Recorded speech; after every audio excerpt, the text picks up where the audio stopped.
I think, there are a couple of things which have to be discussed before we see this in totality. When I talk about failures of this kind of startups, visibility versus reality, the statistics which they present versus stability, employee welfare versus the money which they spend on acquisition, talent acquisition, and the real market access to burning, to build, kill to capture. That approach which these startups have.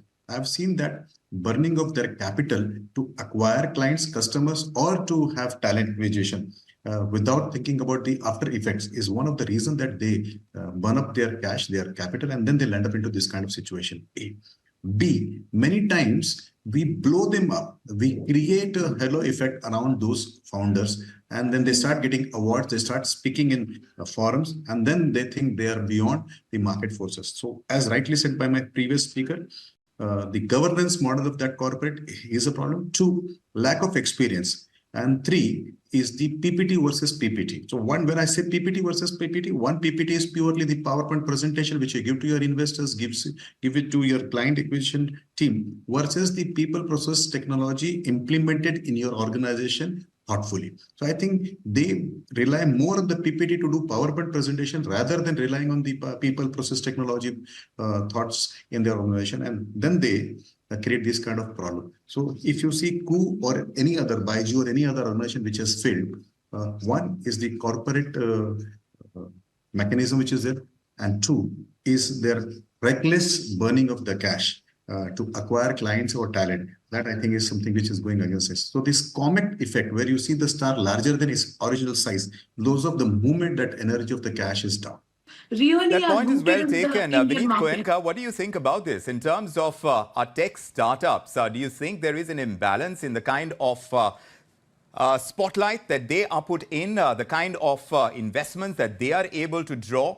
Because it seems like a majority of them, even if you look at the employment picture, we do talk about the IT firms and how much lure these companies have compared to many others. Even when you talk about hiring on our campuses and some of the premier institutions, that's where we are seeing a slowdown as well.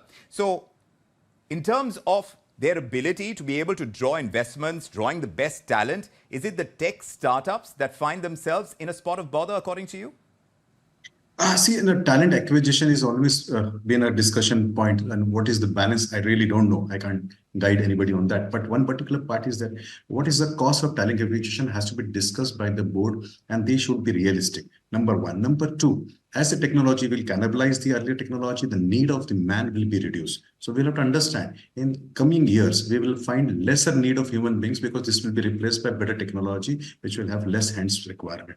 But if you see, this is not an end. India has been a very good success story. If you see the entire story of the last 7-8 years, I think we have more than 112,000 startups which are successfully registered running.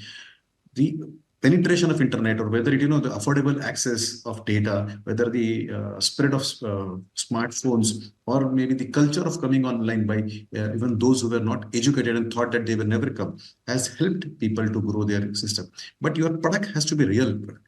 And maybe one thing which went wrong with KOO or Byju's would be they had their boom in the COVID period when people were at home, forced to sit at home. So they were naturally spending more time on internet at home. And as the market opened, as people started going out, their time on the internet would have spent. So I'm giving one benefit of doubt to them. But primarily, if you see, the reason of failure is the board's ability to understand the business, inexperience, three, bad corporate culture, and many times there are financial mismanagement or opaque transactions, which may be there. I don't know whether this happened in these 2-3 companies, but there is, of course, a ray of hope. If you see, funding in India has increased 15 times in the last 7-8 years in this kind of tech startups. The investors, number of investors, individual investors or institutional investors have gone up by 9 times. And incubators has, of course, grown beyond 6 times in India. So it is a good environment. Yes, few will fail. They will make headlines. The more success or the mediocre success will never be discussed. And one more thing is this, people are becoming smart. How much time to spend on smartphones, how much money to spend is a consideration which people are doing. So probably this is there. if you permit me, I will take a liberty to say government should think about regulatory mechanism. There Yes. should be discussion whether there should be a self-regulation, whether there should be some kind of governance been put around so that the money of investors is secure too.